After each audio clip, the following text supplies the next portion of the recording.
Hey yo, hey yo, hey yo. The Ministry of Wrestling is in the house. I promised you guys I will come with some people. I came bearing gifts. This week I have the man who will be timekeeping all of our scores this season. Then actually, no, I'm sorry, Rich. It's me, the one AJ. Gentlemen, introduce yourselves. I'm Tech, as you can see here. Now I'm the scorekeeper. Ladies and gentlemen, boys and girls, children of all ages, it's the reigning, defending, undisputed MOW champ. Said the takers like this. It's the undisputed champ. It's the ultimate finesse, Simmzy. Okay, guys. So this is the first of two shows, and we are talking the absolutely really impressive. Actually, I think it was better than I anticipated it to be. WWE Night. Why is it not coming up? Yeah, there we go. Night of Champions. I was like, what was it? Took a minute there. Took a minute there. So yeah, it was an interesting card. Um, one of the things I'm gonna draw for before I get into anything. Match one is two of the greatest superstars I have ever followed in wrestling, right? Seth Rollins and AJ Styles. Now, if you want me to believe that this is being legitimized as a title, I know they say first match or closing match is the matches that count. Really, you should have given that person their shining moment as the last match of the night. Show that this is the title that it's all about.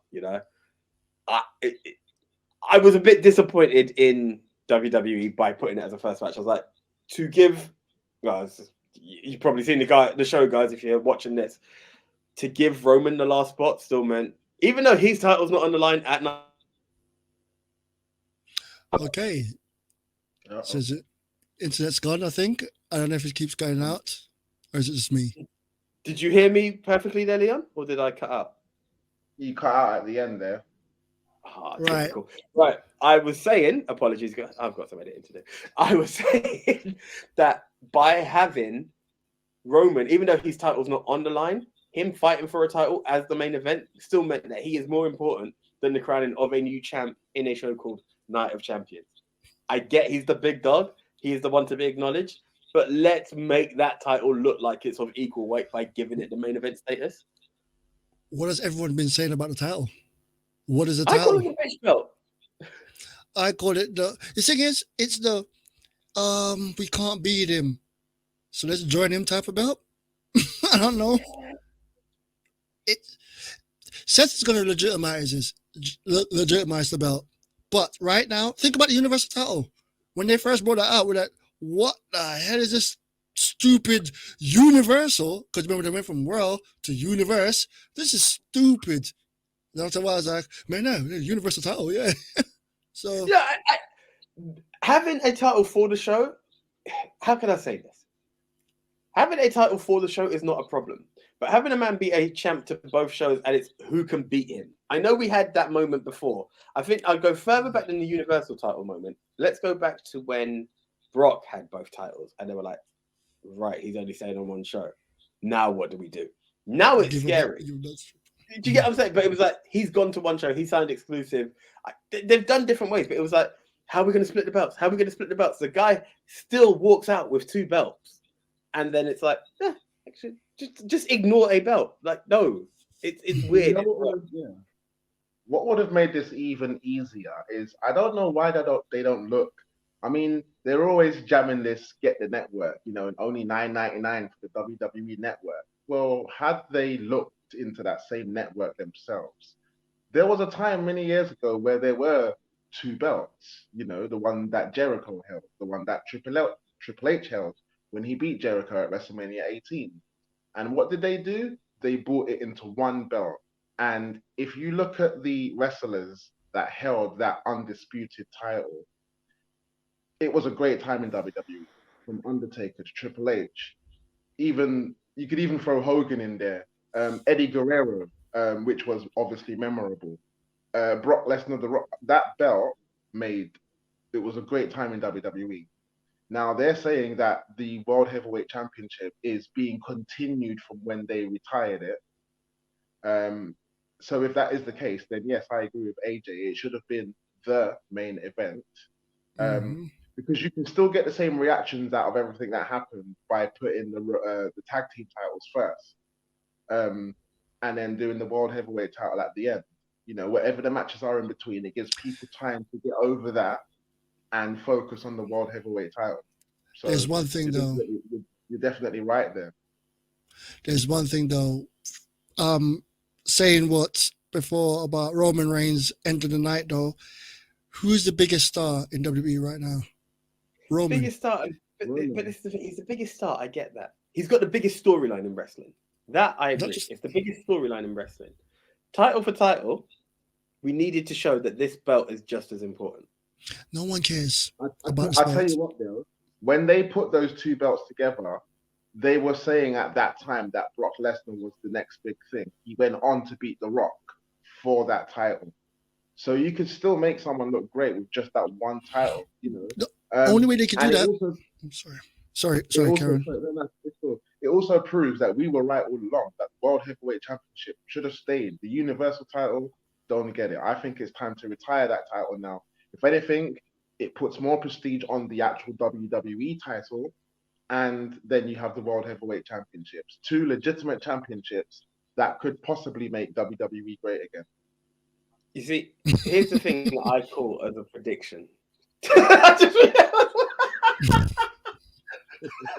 You're a brave man being a black man quoting Trump. But Sorry, okay, I tried to laugh. making WWE like be the one again. Just taking it again. Let me tell you that. But you know what? Here's the You thing. both said it right. You both got it right. Like the past when they did they've got the unit. They're gonna join the belt together, and it's now gonna call the undisputed title. Instead of having two belts, you can have one title, and then having one wrestler saying, "I will not compete on Raw anymore." Hence the reason why they had to bring a new title in. That's why they could have just spent the brand split is happening. The networks want to split it. Let's split. Roman's now on Raw. We need a belt. Oh, was he on SmackDown? He's on SmackDown. We need a belt for Raw. And that would be the exact same catalyst. But that's not how it was introduced. It was introduced as like, we can't beat Roman and he won't wrestle every night. So we're going to bring a new belt in there.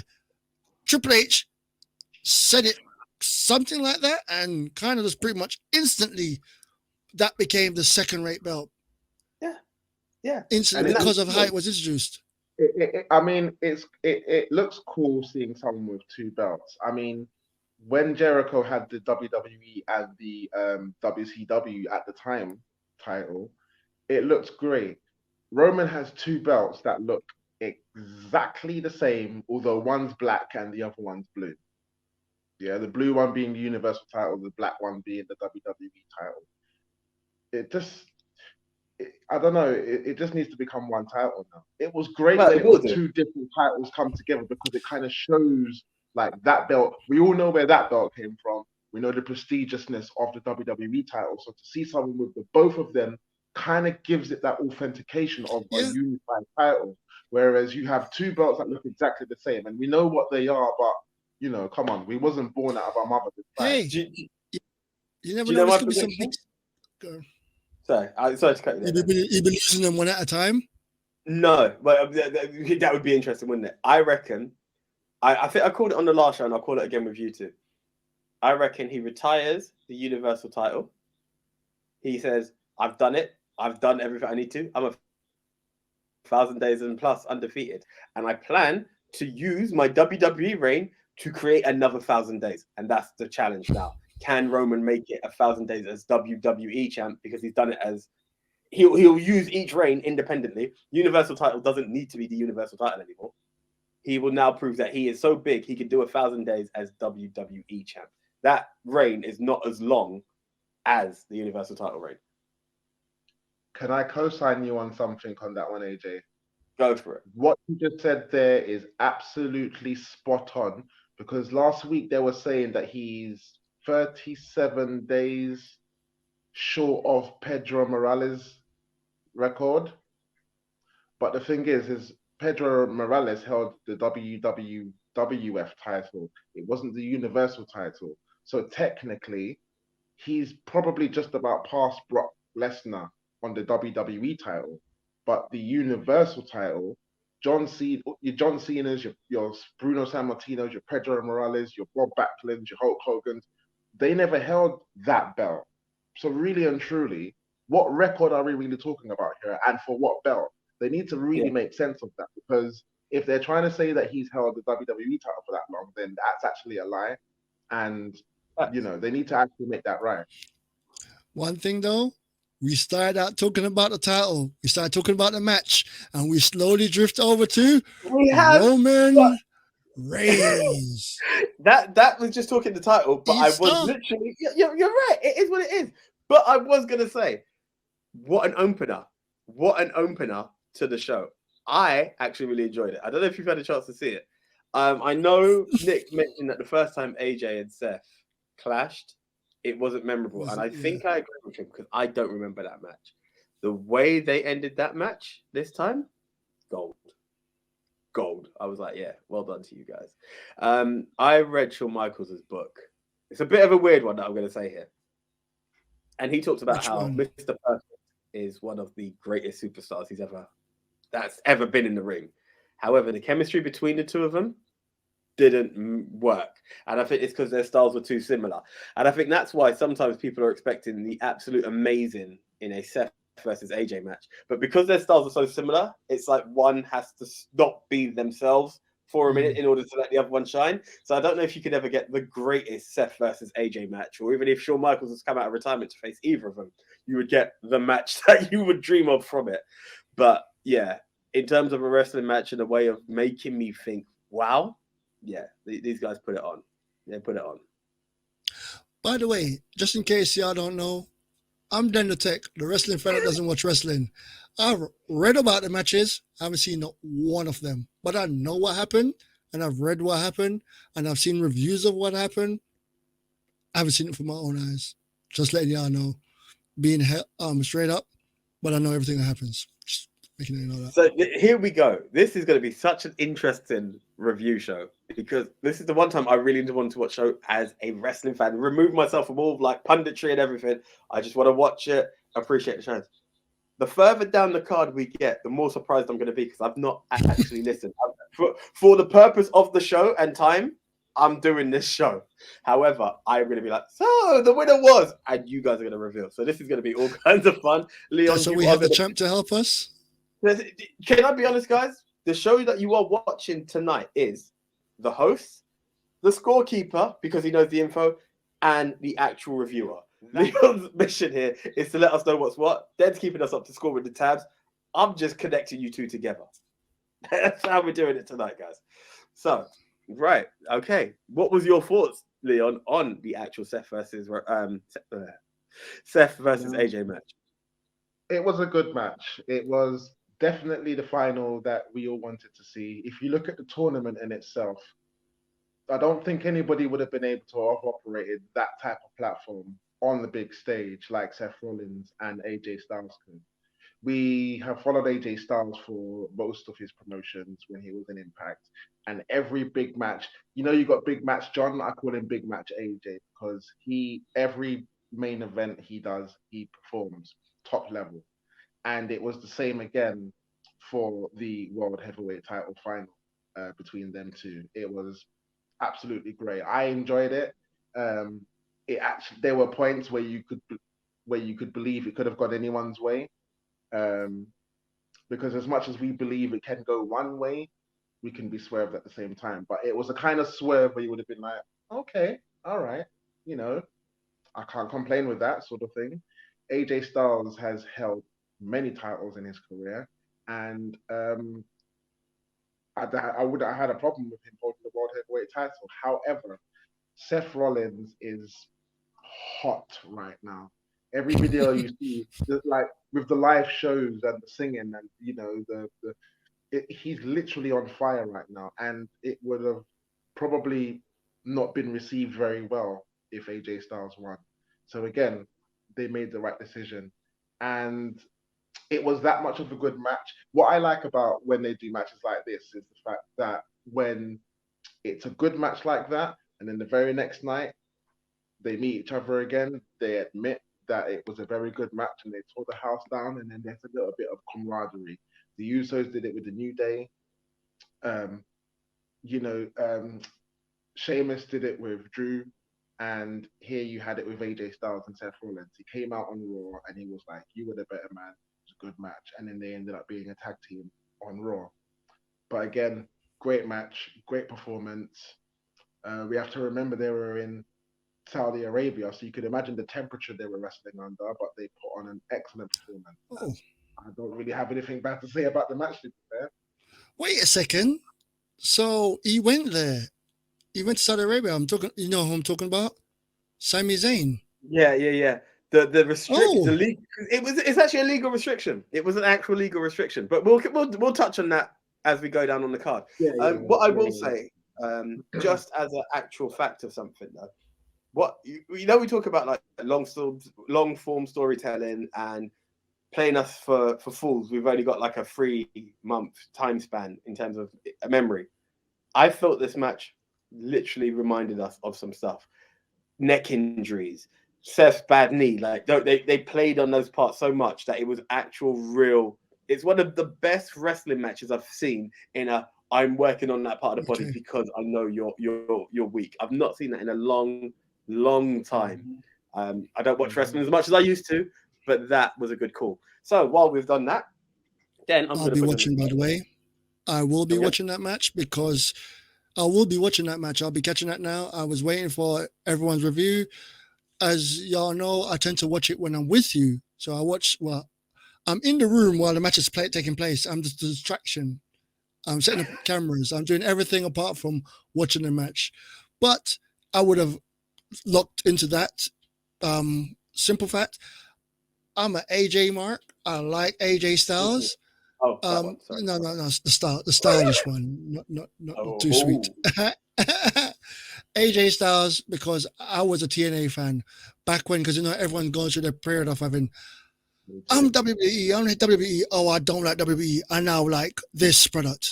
I was WWE, then I saw WCW and left I was WBF, left WBF and went to WCW, then came back to WBF, which transformed, get the E out, got tired of WWE, went to TNA, came back to WWE, and then went to Ring of Honor. Yes, I went there. I keep leaving WWE and keep coming back to them. But I'm right now, I just can't get into it because there's this other thing that I'm now into, which is not even to do with wrestling. It's not entertainment. It's UFC. That's what I've fallen into right now. I know one day I would drift back to the E. They would drag me back in. That would be for definite. This is when you think you're out there. That'll be for definite that you'll go back to WWE from UFC, being as they own them now. They don't. They work with them. They merged.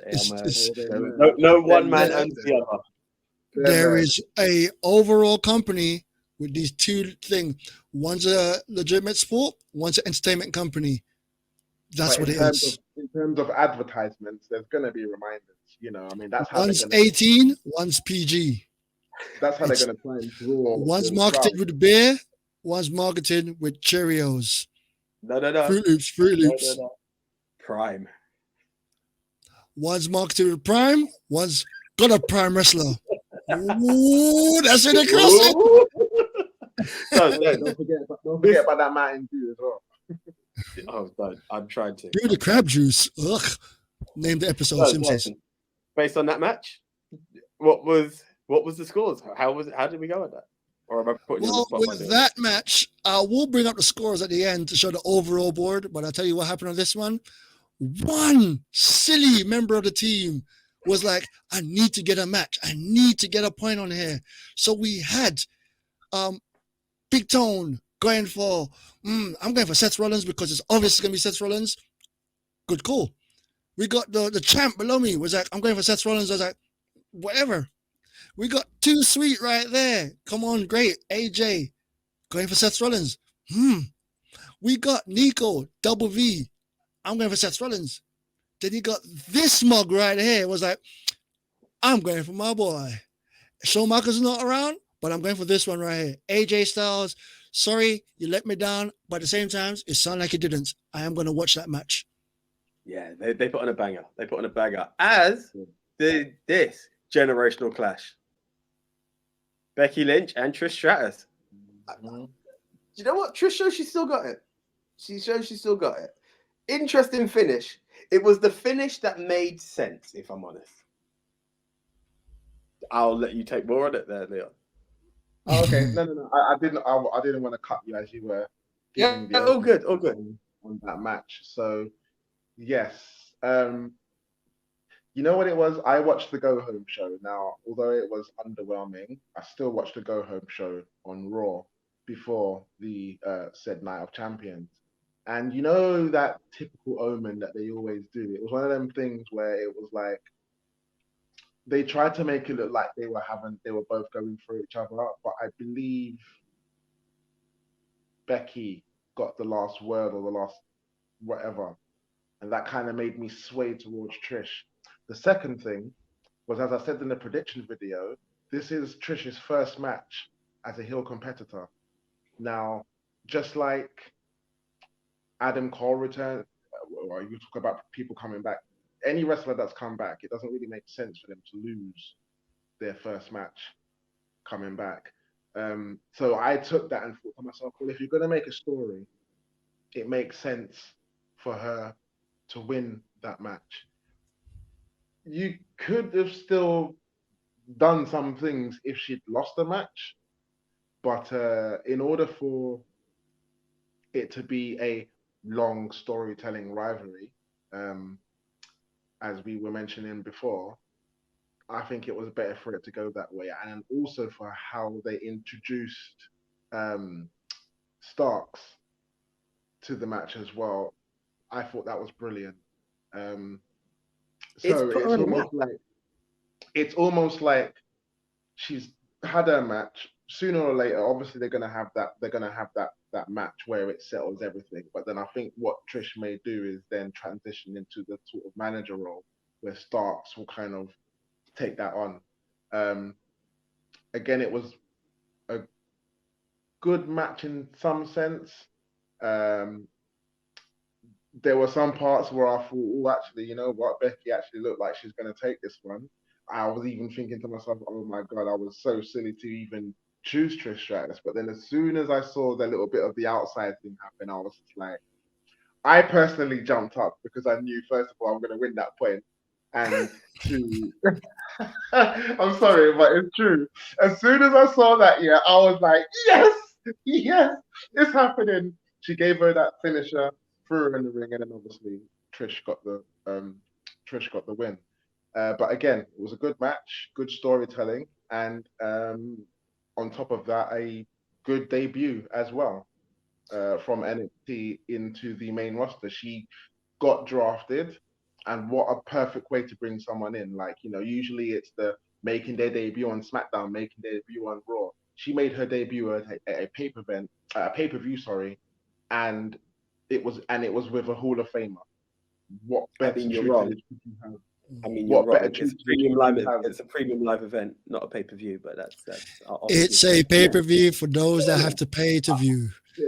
I'll take it. You know, I'll take but it. like you know, she got that push. She executed perfectly, and it just turned out to be a very good match at the end with good storytelling. And I believe because of the way that it went, yeah, it was definitely a good match. Because if you look at it now we're playing on that, and now it's becoming that slow build, maybe into SummerSlam, but it definitely proves for a good chemistry of a rivalry to come. So, talking long form storytelling and establishment, here's what I'm going to agree with you. I saw this match as Trish. I've said it in my video. I don't think Trish was going to be on the road for much longer. I thought it was just a short stint. Come, put Becky over and go over. But again, you feel like her in a match with such a big star, you don't need to put Becky over. What has happened is these two ladies have put Zoe Starks on so big, as you said, just walking down the ramp and being like, "Oh, this NXT star." No. You've got Trish as your manager, and you're in a feud with Becky. You're still not seen as a mega star, but that has given you such status as a way of entering. And not only that, your finisher is essentially what put Becky out. It wasn't Trish doing anything. It was your finisher that took her out of the game. So it's quite a big good look for Zoe Starks, and that's what I think was the good bit out of that match. You know, that I Do you, was impressed by that. do you know what I'm getting from this? I wish we were able to all link up and watch this, because then I would have seen it. I didn't get to watch any. Well, I haven't watched any of this. Going to try and watch some of it. It might take the entire time of June to watch it, but I will get there. But right now, I pick, as well as the champ right there, I picked Trish. My simple reason is Trish went away and became a little celebrity outside of wrestling. What do I always say about a celebrity in WWE? Yep, she was a wrestler, but she went away and came back like a celebrity, and a celebrity always wins. And when it's a celebrity, they can go, they win their first one, then they come back, and then they just when they fight again, it should automatically be Trish losing, but you don't know because they love to do the triple part. Yeah, So the next one might not even be against Trish. Trish might just be ringside. I don't want to fight you anymore.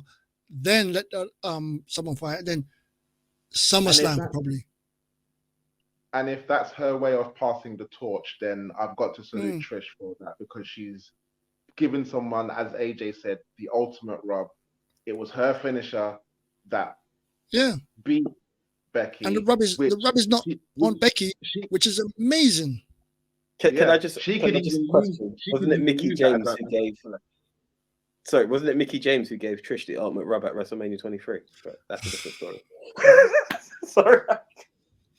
Mickey was my God. I loved Mickey Definitely so the much. ultimate rub, you know what I mean? Mickey, I'm sorry if y'all you guys nowadays are looking at these wrestlers. I know it's really bad to be sitting there objectifying the female wrestlers. I'm sorry, the guys are out in their tidy whities, so shut up, right?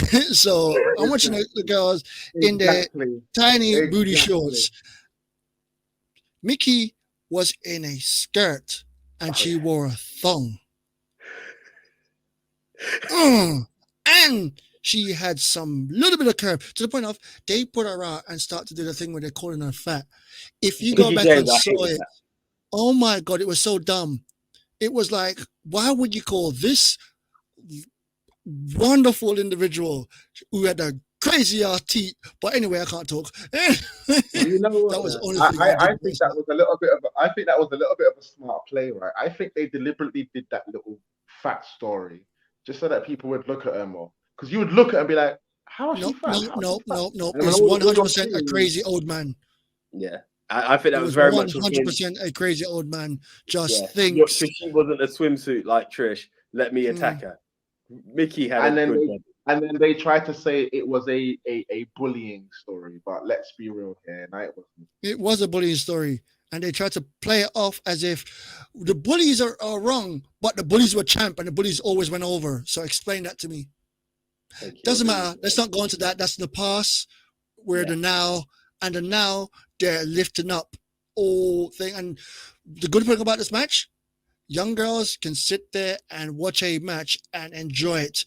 Watch a female wrestling match and enjoy it, and not think, as in the past, oh, it's just a filler or just a calm down before a big match. It's actually a big match followed by another big one. A legend versus the biggest.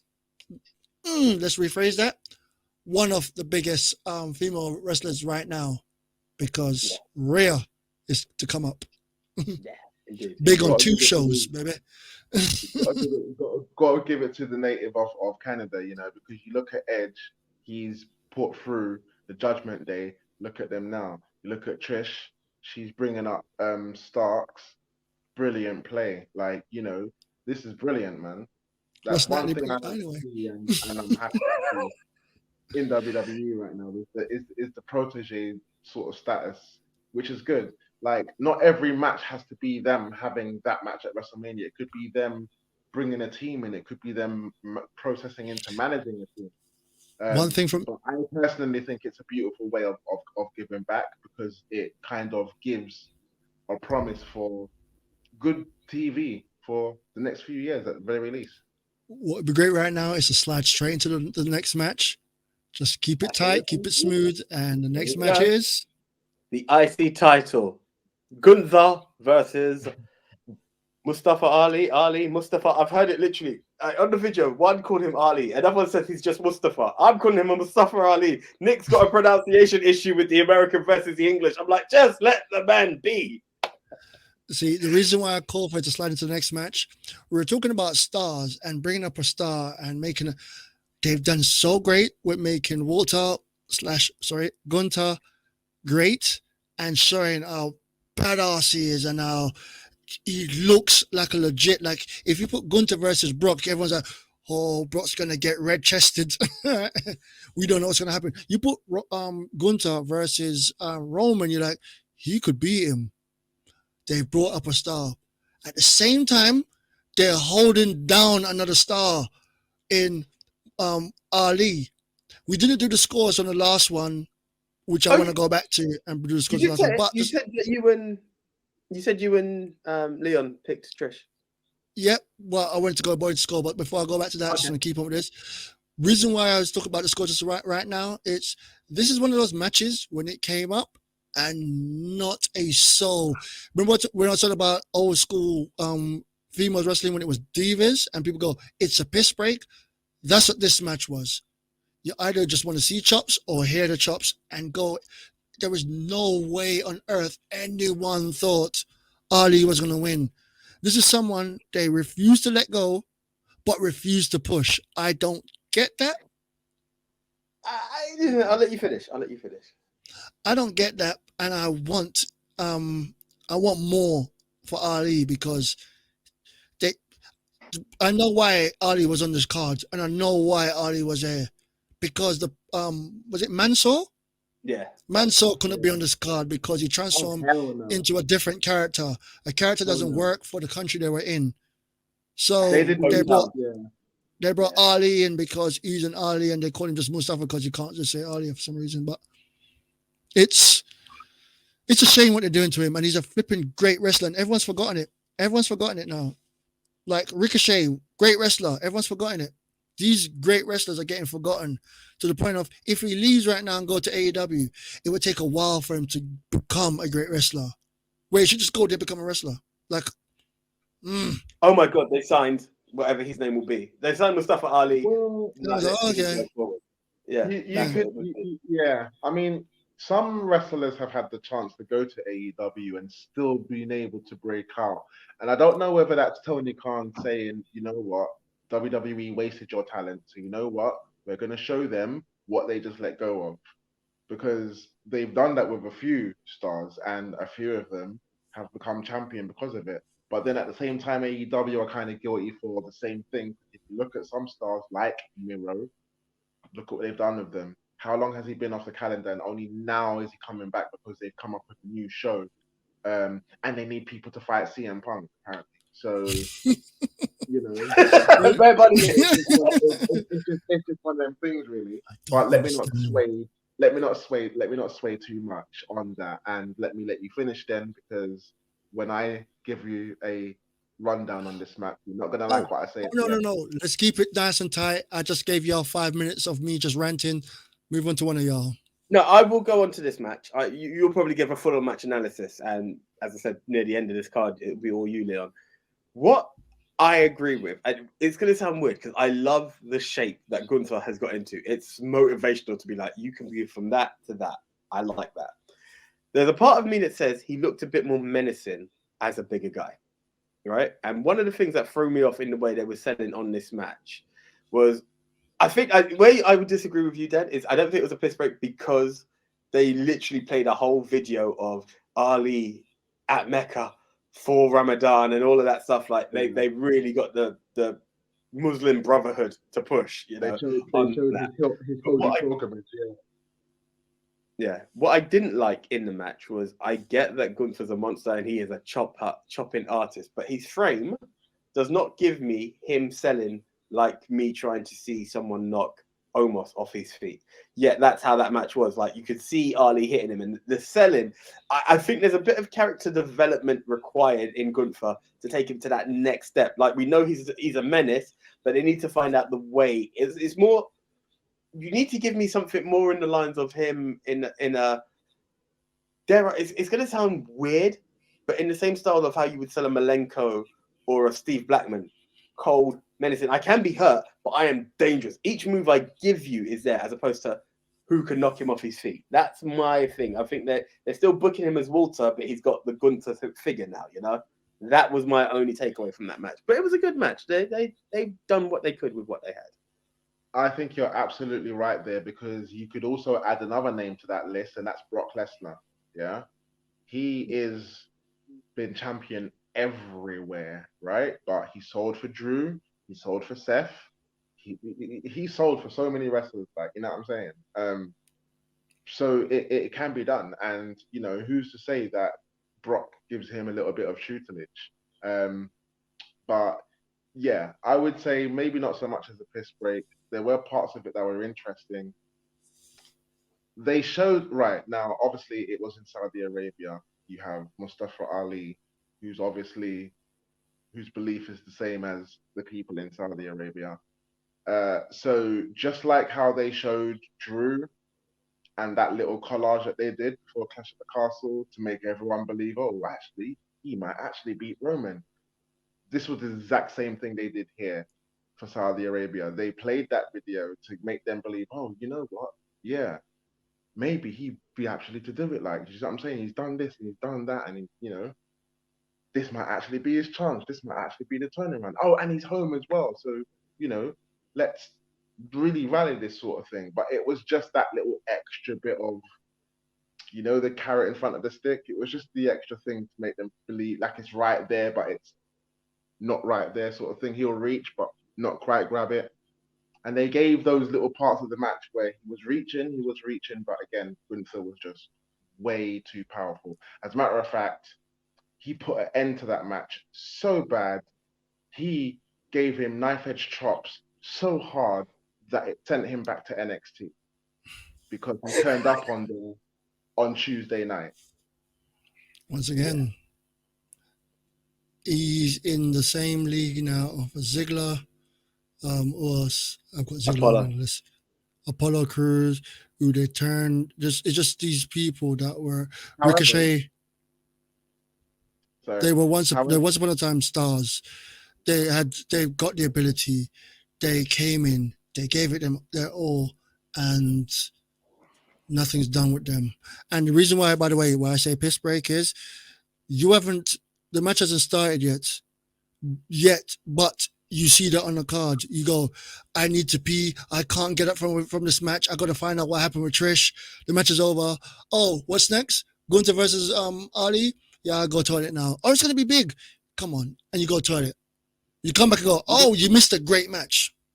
You know what? Like, if I can agree with you in one sense in that statement, it would be to say, I can understand where you're coming from on that. So, for example, if you could bet on that match, the odds would be very low. Like, it would be like Gunther to win, it would probably be like 1 to 50, yeah, or 1 to 100. Whereas Ali winning would have been like 250 to 1.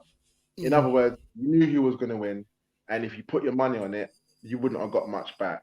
So therefore, you could probably afford to go and take a piss in that match. However, well, so much so then. Sorry, I'll let you finish. Yeah. So much so that I will say, you know what? You can book more than just one strong champion. Yeah. We know that Roman is dominating the world title scene right now. We know Seth is about to break new ground with the reinvented or revamped or rejuvenated or redecorated world heavyweight title. Why can't we do that with the working class titles? We can do that with the United States title. We can do that with the Intercontinental.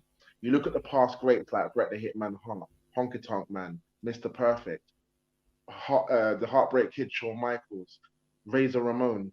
You look at all of these wrestlers that held that title. they not only held them for long amounts of time, but they were booked and booked strong, and they were made to look absolutely, in Kurt Henning's words, perfect. They were great title runs. They were definitive champions, as well as defending, whether by hook or crook or whether by just being that fighting champion. And put it this way, there hasn't been an intercontinental champion like that since probably Honky Tonk Man, probably since even the Ultimate Warrior, where that champion has just been booked strong. And because obviously, you know why I say that? Because of the record that he's coming to with that intercontinental title. Forget that record. Never say the Honky Tonk Man was strong. That motherfucker did not wrestle. He was champion for a long while. He didn't wrestle. Okay, but how long did he have that title? You can have it for a million years if you never have a match in million years. Well, Brock Lesnar hardly wrestled. He hardly turned up to work, but he still has that record of holding that title for 400 plus days. So the point of what I'm saying is, all right. With Honky Tonk Man, it got to that point where he had that title so long, people were dying for him to lose that title. So that when Ultimate Warrior came down and beat him in a matter of a couple of seconds, you see what I'm saying? Gunther, not only is he showing as a strong champion, he's obviously defending it. He's making records of that title, and it's one of those questions where it's like, we're asking who's gonna beat Roman, who's gonna beat Gunther for that title. You see where I came at you with that part with the working man title, because it's a working title, someone that can work. So having Brett, Sean, Perfect, all the freaking Razor Ramon, all these people that held the title. Yeah. That's what makes it for me. Great. That's what makes it wrestling great. Having someone holding the title, the working man's title, the one that actually can go and never went. Because think the longest reigning women's champion. Why was can't remember her name. Let's not mention her name because she did some really messed up stuff. Yeah. Why was she the women's champion for so long? Never wrestled, plus just held people up. But that's what I'm talking about with that one. And so it's like the record right now where Roman Reigns come to 1,000. What does 1,000 mean? Why does it matter if he has it for 1,000? Because it's just a nice round figure. 1,000 days in a long scheme of things is not a thing. It's just a good number. Like you got 10, 100,000, 10,000, 100,000, million and stuff like that. But that's what it's for. So with this one, it's just Bret Hart. I love Shawn Michaels. I'm a Shawn Michaels mark through and through. The best Intercontinental champion in my eyes. Bret is up there because he made that title. When I go to like the US Championship, one of the best US champion. Surprisingly, that's what I'm saying. Surprisingly, because I booed the guy every time because I can't help it. I know WV loves him, but Cena, when he had that open challenge, and remember, you can't wrestle, went from that to being, oh my God, he's getting Sami Zayn, he's getting Kevin Owens, he's having these matches open in Raw, he's making Raw good. So that's what the title is for me. And what Gunther's doing right now, he's a dominant champion, but when he has a match, it feels like a main event match, and it could be the middle of the card, and it feels like, oh my God, here comes the Gunther match. This is what I mean. He's one of the most interesting intercontinental champions right now, yeah, in a long while, and like you could keep it on him for another year, another 2 years. Really, yeah. I don't think anybody would have a problem with it, really and truly. And I kind of missed what I was going to say at the end, but it'll come back to me later. But he's got the record at the Royal Rumble. Came in first, was literally like the runner-up. He's literally doing good things right now. He's in a good place, and but again, like for the match, without swaying too far, because we'll be going a bit on this one now. It was pretty much a no-brainer. But at the end of the day, you know, a champion like that, there's going to be some matches where they just run through him, and there's going to be some excellent matches. Who that match is going to be with, I don't know. But at the end of the day, Gunther's looking very strong, and yeah, kudos to the man. Indeed. So we go from one title to another, And yeah, interestingly enough, yeah, I mean, oh, before we do, the score on that one, because I mean, you can run through the score on this one. How did we vote? Right. Then? Well, let's all think about it. Gunter all the way through. If anyone had picked someone else, they just want to throw away a point. Gunter, Legitimately everyone. that. Legitimately that. Okay, right. We went from the working horse title to the longest reigning women's champion and of the modern era. That was Bianca Belair versus Asuka. This was, I mean, look, I knew what to expect with this, and I'm not talking result wise. You have two people who know how to go. I don't know how the crowd felt about it, but it was a good match. But when I say it was exciting, I felt it lacked a bit of excitement, but it was a solid match because you got two solid competitors, and it delivered. It gave me what I expected. I think because it didn't have a shock value to me, I know what they can both do. They met expectation. That's my view on this match. Yeah, the build up to this was like it was kind of expected. If we go back to WrestleMania, all of us were pretty sure that Bianca was going to retain. Uh, she's almost like the new Undertaker of WrestleMania, where she's having that streak. She's literally unbeatable on the biggest stage, and that was very clear. We even said for Asuka to become champion at that time, maybe not just yet. Maybe it's still early days because she's only just broke out with this new Kana character. But with the build up in those next couple of weeks into the Night of Champions, it's almost like they've just taken their foot off the brakes because all of a sudden she's come down and now she's really coming out with these heel qualities. Like she's beating her up in the match. She's like attempted to spit the mist in her face again and so forth. But the difference was that they were showing angles where that second time where she tried to spray her and she missed, she grabbed her hair and she tried to spray and she missed.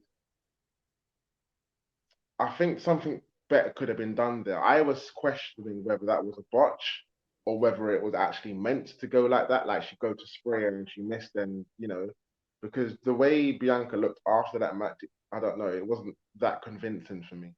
And then there's the go home show, where Bianca, again, the Omen, got the last hit. She got her up in the KOD. She didn't exactly drop her, like she flipped her over, but then it was like the security caught her as she flipped her over. But it's still like the last move.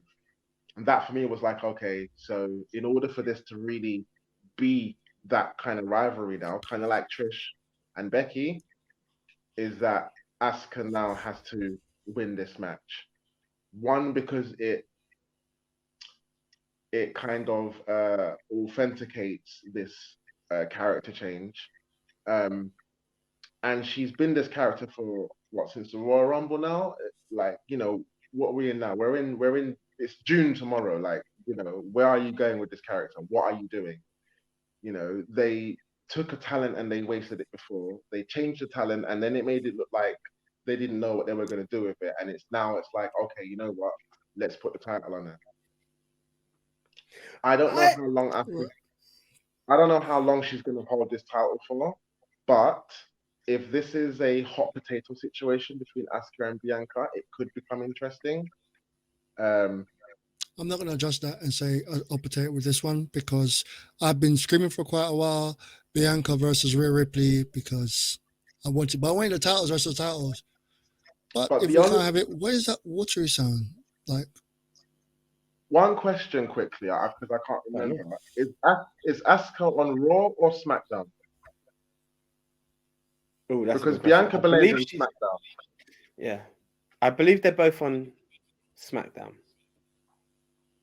Okay, because the other thing I was thinking, I may have got it wrong, and I'm sure I'll be corrected. I thought Asuka was drafted to Raw. So I was that's also how to get thinking the in belt the there. case that it would make perfect sense if Asuka won because she'd take the belt back to Raw. But she Yeah. actually could be on SmackDown as well. So I'm not really sure about that.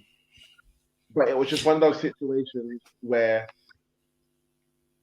because of the rivalry, it's gone on for about a month now or a little bit longer. And if you're gonna put the belt on Asuka in this rivalry, it had to be at Night of Champions. Because if we did it after, wouldn't make sense. It's Right. not like she Gigi, left the division and then came back again. Gigi, the good thing on our predictions, on our overall predictions for everyone, and everyone was going on like we are picking either the same things or one person has gone rogue. But on this, you have two of the female matches that went on, and they are the mixed bunch. Two people pick one person, three pick the other. Other one come around, and this is one of them as well, where everyone sat down, everyone said the same thing. We could see it going anyway. We could see it going to Asuka. We could see it going to Becky. Almost said Bailey. Bailey on my mind. Anyway, almost into Becky, and I was like, we could have not Becky, Bianca. Bianca. So we're like, it could go to Bianca or it could go to Asuka, and literally we saw every single one of our videos. If you go back and watch it, you see everyone did the same thing of like, oh, it could go to this person. They deserve it, and it would be a good match. But I'm gonna have to go with this person. Or it's just always this one had people having doubts. Everyone was just thinking this person should definitely win. But is it WWE being WWE and not giving it to her, or would they actually do the right thing and give it to her? Two of us said the right thing. Two of the people in the room right now both said the right thing and went, it's Asuka's time, it's going to Asuka. Everyone else said, it's Asuka's time, but they won't put it on her right now. And I'm happy to be wrong as one of them. Well done. Well done. Well done, WWE. There we are. You know what, then? This transition is perfect because what we've talked about in what you're saying is that some videos you just think with your head and you say it instantly. Others have you so deep that you freeze. So deep. So deep that you freeze and you can't think of what to do. That, but I'm guessing where AJ was going to go with this until he comes back. So I'm going to go to something like he must be thinking. But then you have some matches that you don't even think, that you switch your brain off and it's an obvious result, and it's another women's match. Rhea Ripley versus Natalia. Who saw this coming? Why anyone saw this coming? Why was it here? Okay. Are you back? Am I back? You back. And let me see. Did I guess it right? Where are you going with this? I said sometimes you think with your gut. Sometimes you think with your head. Other times you think with your gut, you know? And it's literally a case of, you know, your head's telling you to say something. Your gut makes you say another. You've got that. And there are others where you just think with your head, like your next title match, the SmackDown Women's Championship match, where you have the Nightmare Rhea Ripley versus the best of all time, Natalia, and you literally just say what you got to say. Didn't even, we didn't plan it, and I got it right. Because really, why was this match on the card? Why wasn't this this is a buy-in that no one wants to pay money for. No offense to Natalia, but why is she a gatekeeper? She's keeping no gates. The gate's not there. There is no fence. There is nothing. It's just walk around. Just go around to the real gate and walk past her. Do you know? I don't. If her name, no. One thing I give Nico one of the greatest things he said in this thing, which is so right. If her name was Nia Hart, she'd have been let go a long time ago. I can't help but agree. And I was going to give props to Nick on that as well. As a gatekeeper, I find it unfair. Because let me break it down in the whole breakdown of Natalia. Because there's no point talking about the match. Because I've already talked longer than the match was. But here we go. The situation is... I feel like such a prick. I like Natalia and I believe she has skills, but the way she has been booked, we have been led to not give a fuck. One of the biggest matches that could have ever been, right? And it's happened multiple times, but no one gives. We've talked about Sasha versus Charlotte. The fact that you've got the Flairs and the Hearts one submission artist versus another submission artist, the sharpshooter versus the figure four, the figure eight now. We've gone from figure four versus sharpshooter to figure eight versus sharpshooter. The family legacy. You know, the same way everyone's talking about the Anois versus the Rhodes and what it means. You could have those exact same qualities there. She has the skill, but they have booked it in a way that we do not give a fuck. And this is the part that I'm like, you done her bad. And this is why she should be a gatekeeper. But when you've had loss after loss, people don't care. And now Or best friends after best friends. yeah, it's that. You know, there was a point where she was literally picking everybody to be her tag team partner. She is an essential version of the Big Show where she's turned, she's been a face, she's been a heel, and it's like that. Now, when you said why is she a gatekeeper, she's not a gate, she's not a fence. Do you know what I pictured? You know, in all, I'm gonna call it 90s action movies or something. They're beating up everyone. Then there's that one big person who comes up and it's like, and the person just like, and then that villain has instantly dropped. That is kind of what it's like. It's like, oh, you know, like this is the WWE guy quoting AEW now. AEW have send Hook, and it's like, oh fuck, undefeated Hook. It's like, okay, new women's champ, send Natalia. And you're like, okay, women's champ continues. Who's she fighting next? And I hate that for Natalia. I hate that for her because I mean, yeah, she's worth more than that. She can perform. She's been booked in a way that's not there. She can perform when it was divas. you call There's it you call actual it a wrestlers here now. you There's call it a actual gatekeeper, wrestlers. right? At this moment in time, she's like the gate jobber at the moment because she's just losing match after match after match. Chelsea Green has had a better career than her, for God's sake, and she's been in 2 divisions since, maybe even 3 actually, if you want to count our what do you call it, the other one that what's his name? Was it GCW or something like that? She's been to 3 divisions. She's bettered her career. She's come back, and she's even had more. She's even had title opportunities in the short time that she's come back. What they've done with Natalia, it's not good. And okay, there is that fact that Nico said, which is a point. But at the same time, what did they do with Finn Balor when they had no more plans for him? They sent him back to NXT, revamped his career. He came back. They've done it with a few wrestlers. If you want to make sense or give her that last little run, send her back to NXT. Make her compete for the NXT women's title. Like, you see what I'm Let her be saying? a trainer. Let her be a trainer. But here's the thing: visually, I understand what Leon's saying, and I think for her final hurrah, her being being the dominant NXT women's champion is good. The reason why they don't send her to NXT, because once you've qualified from NXT to main screen TV, she's the first match. That's sadly who she is. It's like, okay, let's see how you handle main TV. Go and beat Natalia for us. So that's how you know she's trusted. You know, that's the Right. sad thing. I think the NXT would be the perfect one for her because one, she can still be that trainer and be in the in the performance center, training up all the NXT talent. She'd be there herself. I mean, she's got to obviously practice for her matches, right? So she'd be going to that same performance center as champion, bringing up the up and comers, bringing up the current roster that are there. And if she's gonna pass that title, like passing the torch onto somebody else, that's the perfect time to do it. I don't see her winning the women's title on any division, whether SmackDown or Raw. I don't. And if it is, it would probably her only chance would be Money in the Bank, right? Just like it was for Liv, yeah. But if they don't do that, then send her to NXT, make her become NXT Women's Champion. If she retires as that, cool. She can then go on to NXT. Do you know what? I agree with you, and Leon. do what you said then and train the others. I agree. I kind of agree with Leon. Think about what's it called again? Ziggler, Dolph Yeah. Ziggler, when he went to NXT and became champion. I didn't watch it, but I read about it, and it sounded like he did a good job down there.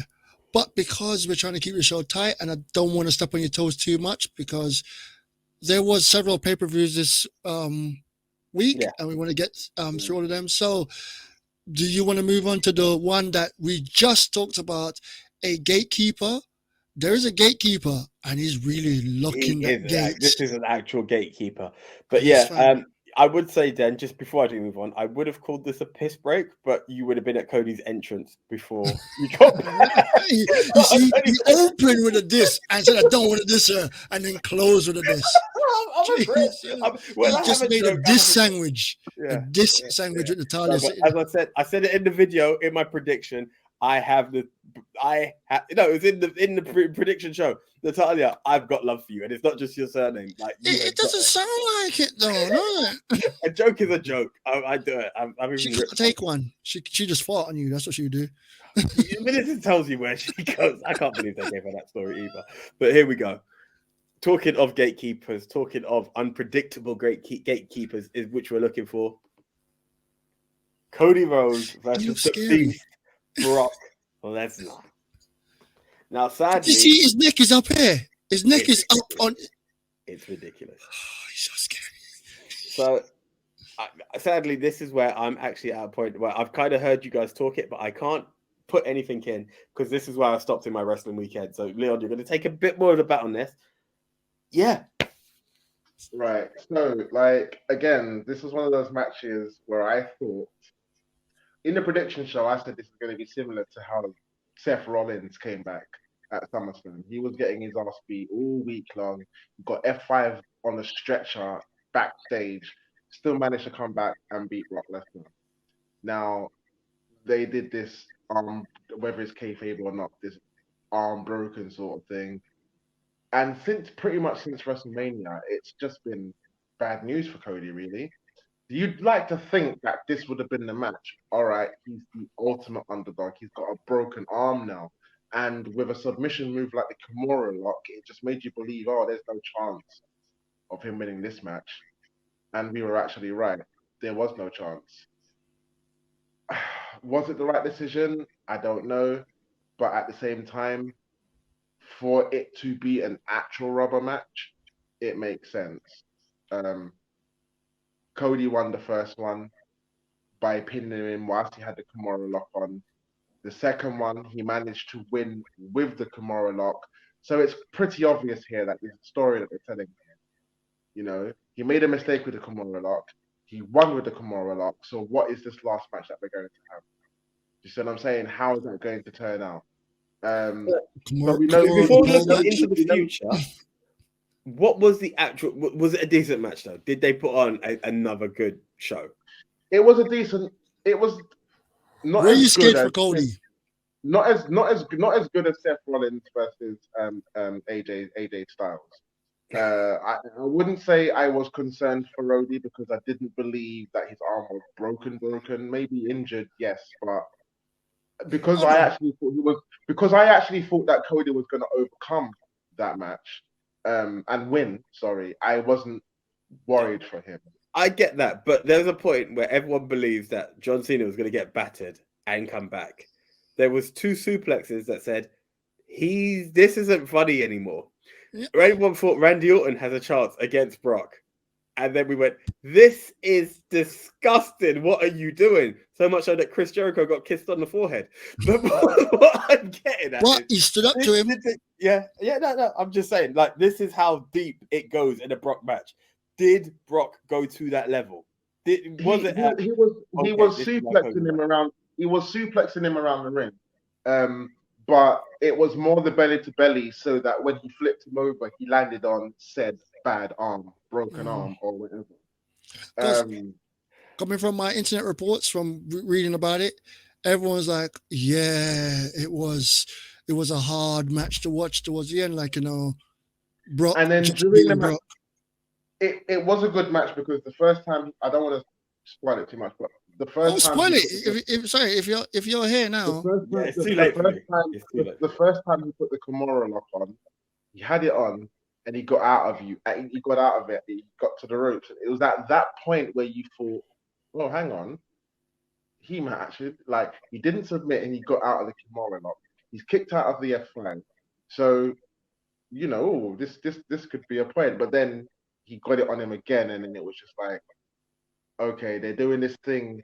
The WWE like to do this thing where someone's in a submission and they don't tap out, but they just pass out.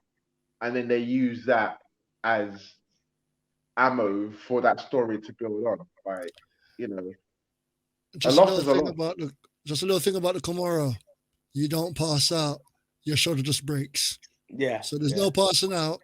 It just keeps going And till it and It's this is tackle breathes. why snap. for me, It's tackle and snap. this Isn't is it? yeah. But But this it's is very why fine. it got It's like, this is why it got I'm silly for okay, me but come because on.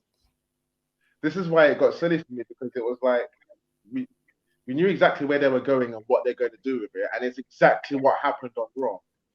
It's exactly what happened on Raw. Cody came out and it was like, you couldn't make me tap out like a man and all this kind of other stuff. So it was blatantly for storytelling purposes, which for me kind of put a damper on that match, which is why I say it wasn't as good as the World Heavyweight title match, because there's that. And what you just said then about the Kimura lock, if you're in that lock, your arm's going to get broken, and that's about it. I don't know about passing out, But but going from it, once again, it's entertainment purposes, and Brock is a scary character. Going from that to, because he's not here to talk about his favorite wrestler at the moment, in WWE, let's keep it right, keep it straight, because Will Ospreay does exist. Cody, it does feel like they are taking the piss out of Cody. Like, I understand about working your way up, but is another match going to be against Brock again? Like, it's going to have to be against Brock again. It's just, he's going to constantly work Brock. So to the point of, no one cares about him being a champion. No one is remembering that he's in WWE to get the title. It's just there. And then watch, they're going to keep it going so much that when he does go for the other belt, the runner-up belt, and gets that, everyone, yeah, he's finally done it. That's not what he's here for. you know what? Part of what I've you're got a saying. prediction. I'll keep it till after. But where we are at the moment, then, would you like to give us the points or which way people voted regarding this? Right. This one, it seems like it should just be a runaway. Kind of is. But you saw everyone making a prediction, and everyone was like, oh, I don't know what WWE is going to do. I don't know what they're going to do. And one by one, we all said, it's going to be Cody, isn't it? It's going to be Cody. So one by one, we all sat there and couldn't make up our mind, and then all came to the conclusion, it's going to be Cody. So, yeah, all of us got it wrong. All of us thought it got to be Not a Cody. single man got it The It wrong. one wasn't. thing then I think you actually hit the nail on your head on what you just said on your previous statement just before you did what we gave as our predictions.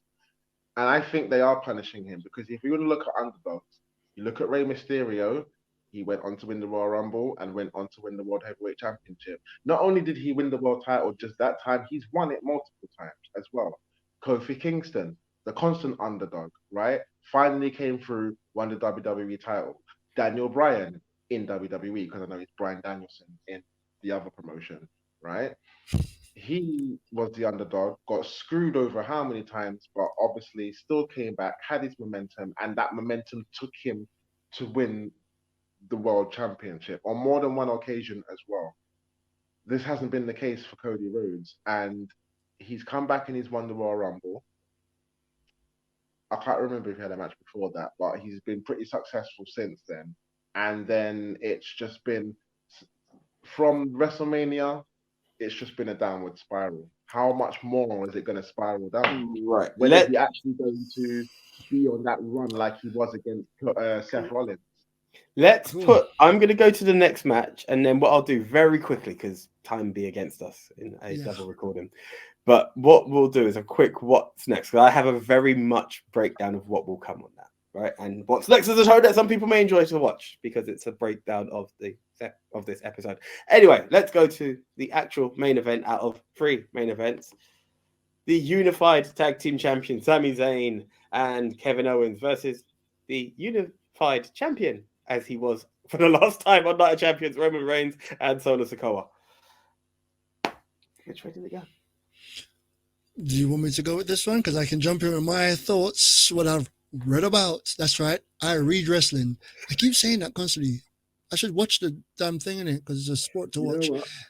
Anyway, I give you this. Once again, I keep quoting my man, Nico Double V.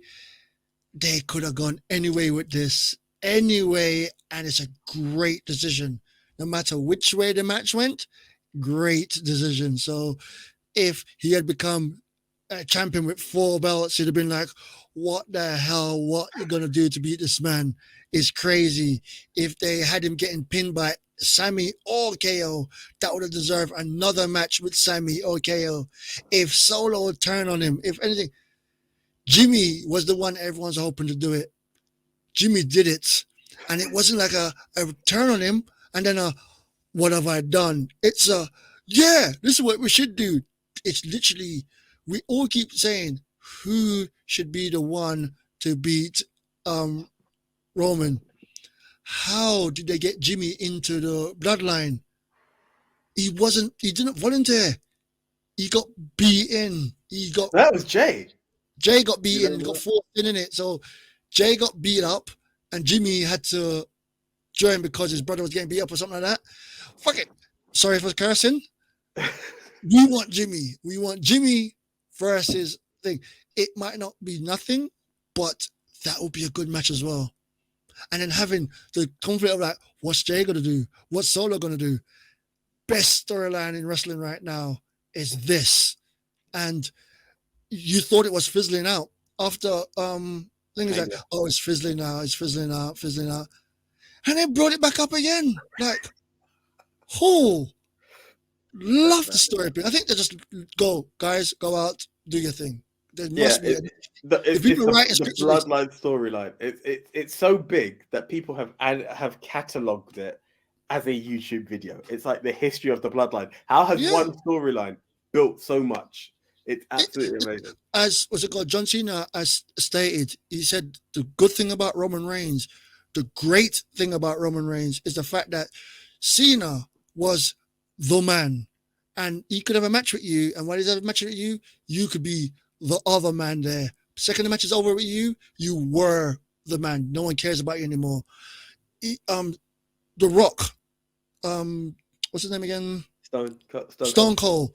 All of them did the same thing. Roman Reigns is the only ones who can just have people around him and they become stars just being around his presence. He doesn't have to be in a match. Just sitting. Roman's on the show. The show gets more views. People want to watch it. Solo.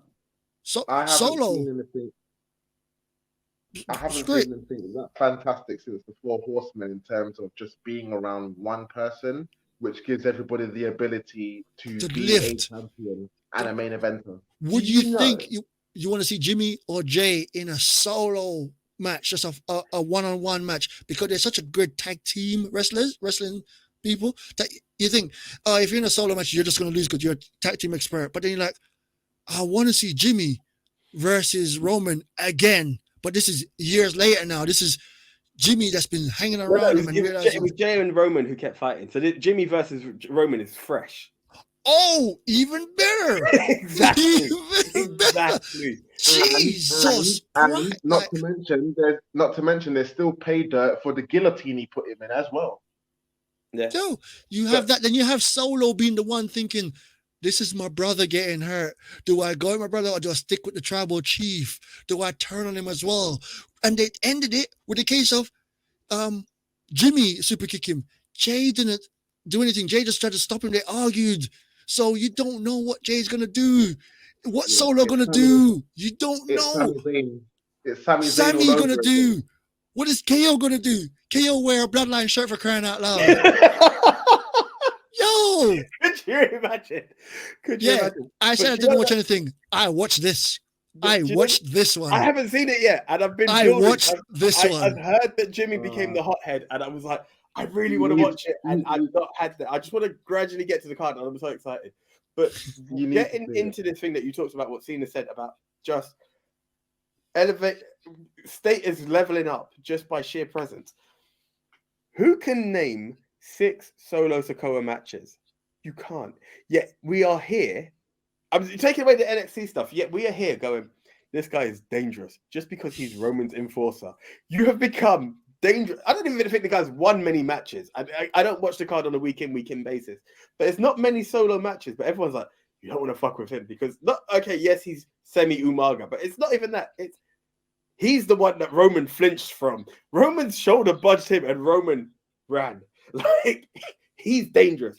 That's all you need to do to be around Roman and get a status elevation. That's a very good point. When he was doing the trial of Sami Zayn, what's the part that got everyone scared? Solo! When Roman started to go off and run, yeah, you think I'm scared? You think you're better than me? You think Solo? Everyone was like, oh my God. He just said his name. He's the executioner of the bloodline. Yeah.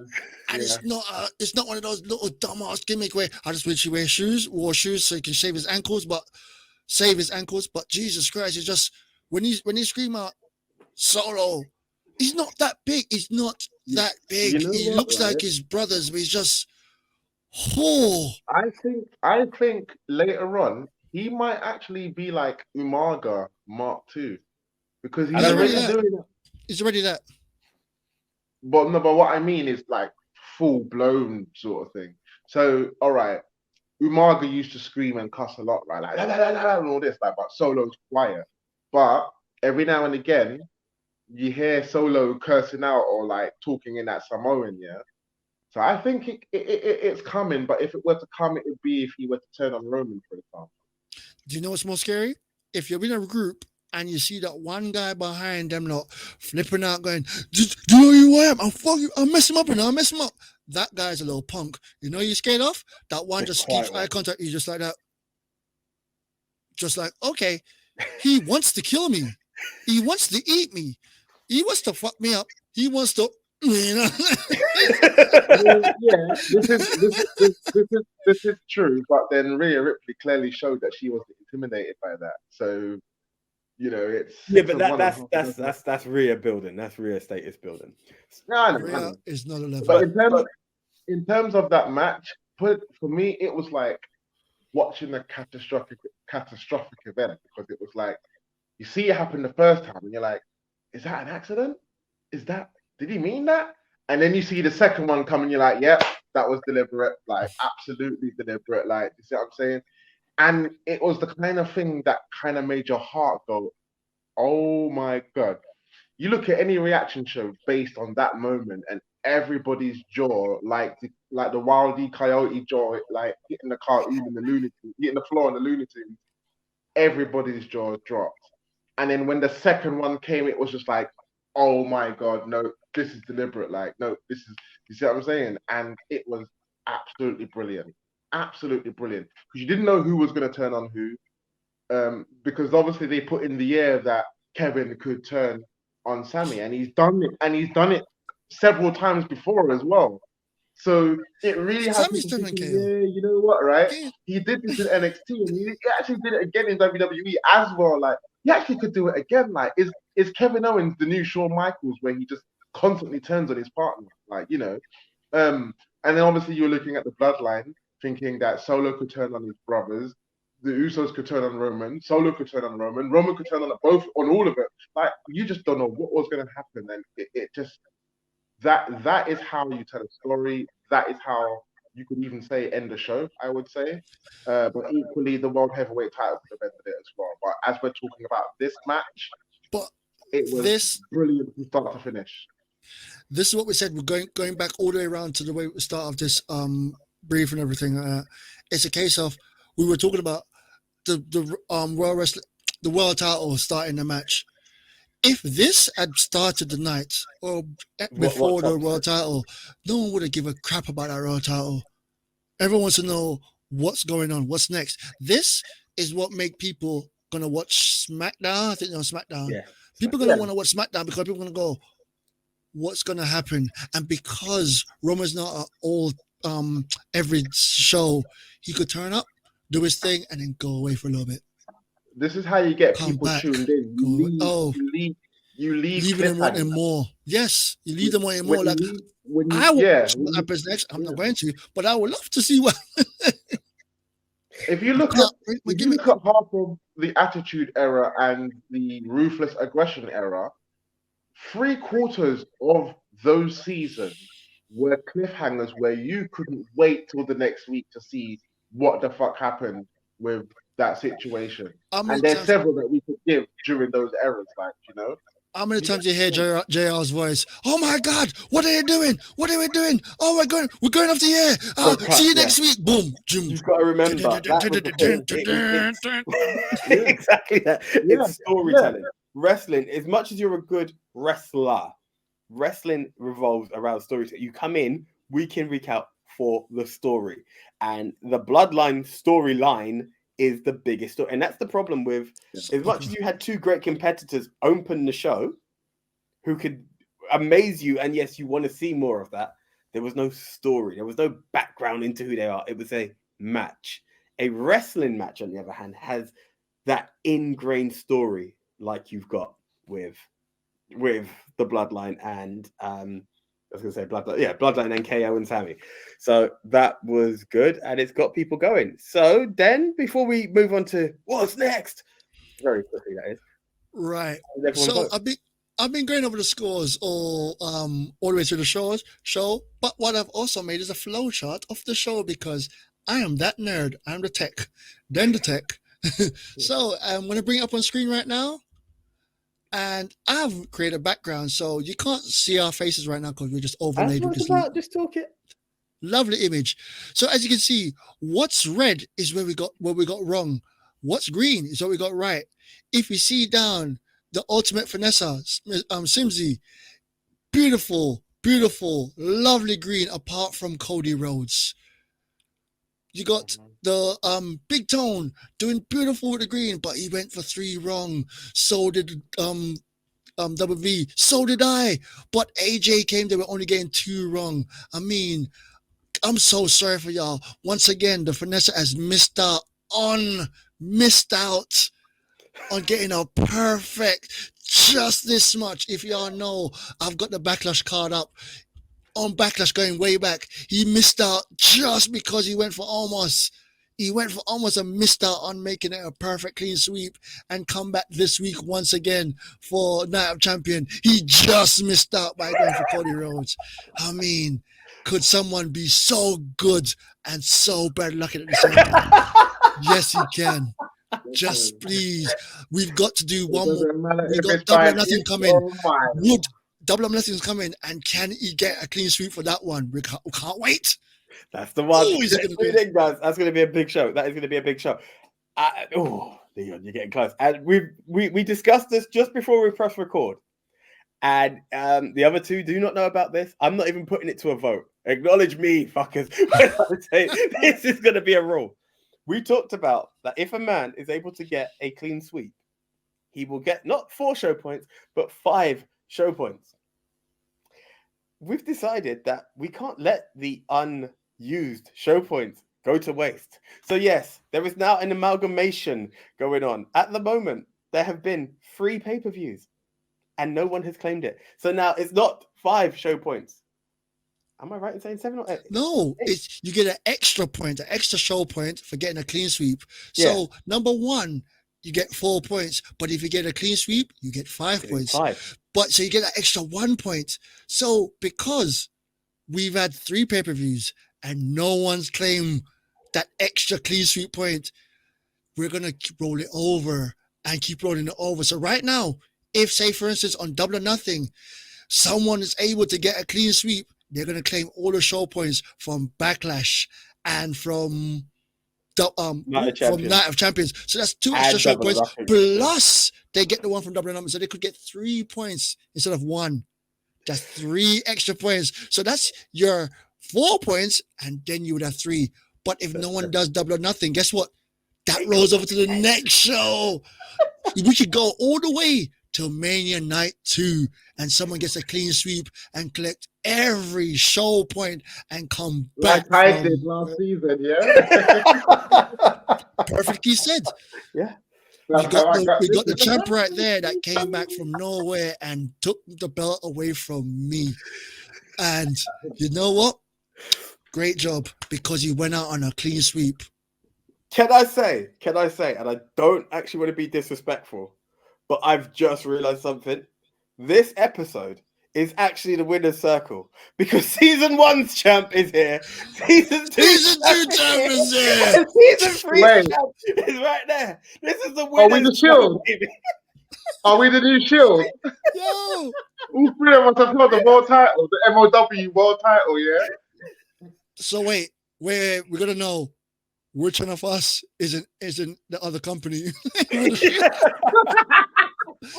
Yo, I would take yeah, I would say you then, being the only non-wrestling fan, you've just, you know Yeah, what I yeah, mean? you've done it. You said it. You keep leaving WWE. You've Yo, left. Yeah, yo, I'll exactly. take that. So His that's wife you, is yo, fine. Mox. I'll take Mox. What Mox? Your wife is fine. You live in Vegas, my favorite city. So yeah, I'm good. I'm good. And he's got a And fabulous to be wife fair, too. Leon, does that make you Seth the new crown champ? I don't know. Like, Is someone trying to be the one? Is someone trying to be the one? I don't. I mean, the one Well, AJ acknowledge me. well. Who knows? Well, I mean, Yo, this is a bit of a coincidence. So yes, guys, your review show will be the Winners Circle review show. I think that's how I'm gonna call this. This is the way we're gonna go. So Revolutionary. very, very quickly, Revolutionary. because we are gonna bring. Well, tomorrow is another show, but very quickly. Then, if you can jump in, you will jump in. We're gonna do not war games, but what's next. So here we go. Hey yo, guys. Yeah, AJ here, just to say thank you for sticking with us for as long as you did with that video. So instead of having what's next as another one and going into like a whole 2 hours and something, we are actually going to split this up into 2 shows. I think that might be the new version. What's next has always been separate, but if it's a lengthy show, we'll just cut it there and come out later. So it will come out tonight. Yeah, we'll do it tonight as opposed to tomorrow. So look out for what's next. But thank you for sticking with us. Tune in later on today to find out what the Winner's Circle had to say is next for everybody from Night of Champions. Thank you so much. Tune in, subscribe, tell your people to tell your people. The ministry's doing their thing this week. We'll catch you later on. So I hope you enjoyed the Night of Champs review show. Comment below anything you like, hated, everything. Your comments help us improve. And we'll catch you later on for the Night of Champions What's Next show. See ya.